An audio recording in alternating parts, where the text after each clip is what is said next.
You want a tattoo that looks perfect not for a month, not for a year, but for decades. But trust me, the placement you choose will predetermine its fate and perhaps even your career. Today we are not talking about pain, that's subjective. We are talking about longevity, deformation, pigment stability in the skin and the professional consequences. I will divide the human body into 3 risk zones: the green, yellow and red. If you're planning tattoo in the red zone, you need this breakdown before you go under the needle. Let's go! Green zone, low risk, maximum durability. This is the ideal canvas for any artist. Tattoos here age the best due to thick, stable skin and minimal deformation. Shoulders and biceps, triceps, forearms. The thick muscle and fat layer cushion the needle, and the ideal thickness of the epidermis and dermis ensures a more comfortable pigment insertion and long-term preservation. Plus, for most people, the skin here stays tight and doesn't sag for years. Thighs. Large surface area, often protected from the sun. Weight fluctuations or muscle gain happen evenly here, minimizing detail distortion. Calves. The skin is dense, movement is moderate, which ensures excellent contour preservation. Upper and mid-back.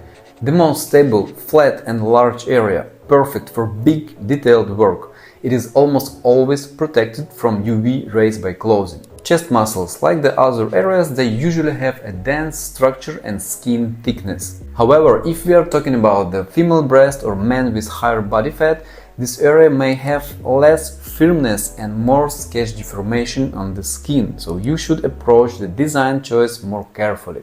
Green zone conclusion. If this is your first large or complex tattoo, choose these spots. They forgive minor mistakes and guarantee the best longevity.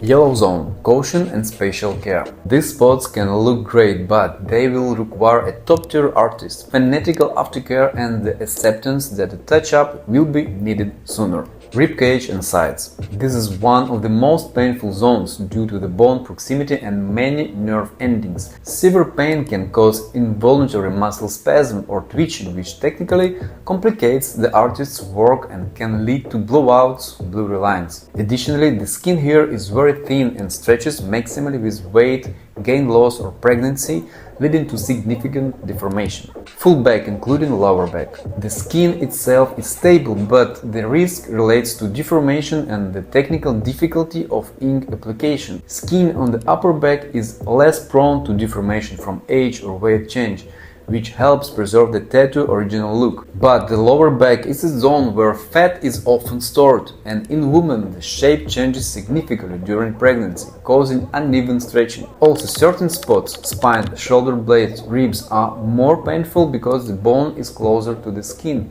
However, the back is a massive canvas for detailed works like realistic portraits, landscapes or scenes. The relatively flat and firm surface of the back makes the artist's work easier. The tattoo can be easily hidden under clothes or conversely shown off. Sometimes no one suspects for years that a person has a full torso piece, simply because it's hidden under a shirt or t-shirt. Trust me, when people discover their acquaintance has been so heavily tattooed all this time, it's a huge shock and you can see a strong reaction. Inner wrist and inner bicep. These are zones with thin skin and it's easier to over-traumatize and where pigment is harder to hold. The wrist is constantly in contact with sleeves, watches, cuffs and keyboards, and the inner bicep with the torso and clothing seams. This friction accelerates the natural cell turnover on the border layer of the dermis and epidermis, causing the pigment to dissipate faster, which leads to blurring and fading over time. Top of foot and ankles.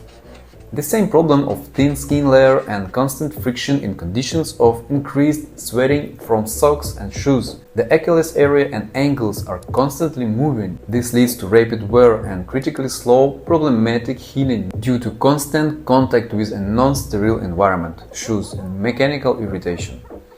Armpits and back of the knee. Zones of constant flexing and high humidity. The back of the knee is constantly crumpled and stretched, hindering healing and increasing the risk of pigment falling out in the first weeks after the session. Armpits are also a zone where tattoos can blur quickly due to constant moisture, friction, and specific skin with an abundance of sweat glands that get traumatized during tattooing. Stomach and abdomen. Even though the skin on the stomach is quite dense, in most cases, even for overweight people, it's quite difficult for the tattoo artist to find a stable anchor or brace during the tattooing process. Therefore, the more fatty the stomach, the longer and harder the work will be, considering that the person is also breathing during the process, and the artist has to press hard on the stomach while stretching the skin. All this naturally can affect the result. Red zone, extremely high risk, not recommended. I advise you to avoid these spots. The risk is not related to regret, it's related to the guarantee of poor aging, practically inevitable distortion and serious career risk in the future. Hence, top of fingers and knuckles. It's double risk. First is biological risk, because of thin skin, constant movement, and fine lines popular on fingers will inevitably blur and partially decolorize over years, turning a creased design into a dirty smudge. And second is professional risk. This is the most visible part of the body after the face. In fields involving direct communication, presentation, sales or finance, hand tattoos are still a serious career obstacle, a job stopper. Face, ears and head. It is exclusively career risk. Healing here is often fast and involves no problems or difficulties. However, the social and professional consequences are irreversible. You are permanently placed in a category that may be unacceptable for many corporate or traditional fields. This is a decision that will forever limit your choices, and it cannot be hidden by clothing. Tattoos in these places, in my experience talking to tattooed people, are the most common regret and a frequent reason for laser removal attempts. Elbows and knees. High risk of pigment loss and distortion. The skin on these joints is thick and rough, constantly being folded and stretched. The healing process often results in the body pushing the pigment out due to constant movement, leaving patchy, uncolored spots. Palms and soles of the feet. The risk of pigment failure. The skin of the palms and soles is designed for rapid shading and protection. Pigment injected into the dermis simply cannot fully hold here. The vast majority of tattoos in these spots fall out within the first year, requiring annual and painful touch-ups. Effectively, it is an expensive temporary tattoo. Also, palm skin renews frequently, so tattoos quickly fade, lose contour clarity and can rub off.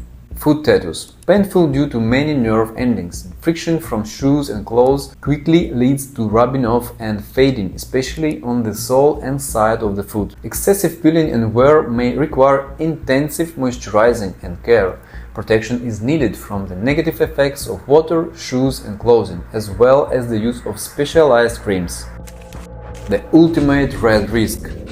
I'm talking now about scleral tattooing, eyeball white. This is catastrophic health risk. This is not a tattoo but an injection of pigment into a sclera, the white of the eye, performed by non-doctors. The sclera is less than a millimeter thick. The slightest mistakes of the needle can lead to an eyeball puncture, ink penetration into the retina and optic nerve. Medical literature, for example, reports from the American Academy of Ophthalmology, contains tragic cases where the procedure will lead to severe infections, glaucoma, retinal detachment, chronic pain and complete irreversible loss of vision, which in some cases required the removal of the eyeball. This is not aesthetics, this is a lottery where the stake is your eyesight. Conclusion. Every spot on the body has a biological history determined by evolution and the necessary functionality for survival. A tattoo is first and foremost a foreign object that by nature shouldn't be in our body, so the body will try in every possible way to remove it. Therefore, your tattoo must be not just an aesthetic but a strategic decision. The green zone is longevity, the yellow zone is an informed risk and a higher chance of touch-ups. The red zone is a decision that will change your life and appearance with a high probability, and not necessarily for the better. And before you do anything outside the green zone, always consult with an experienced artist.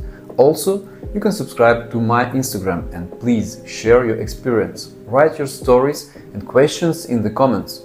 If this detailed breakdown saved you from a mistake, hit like and subscribe to the channel for more honest tattoo content.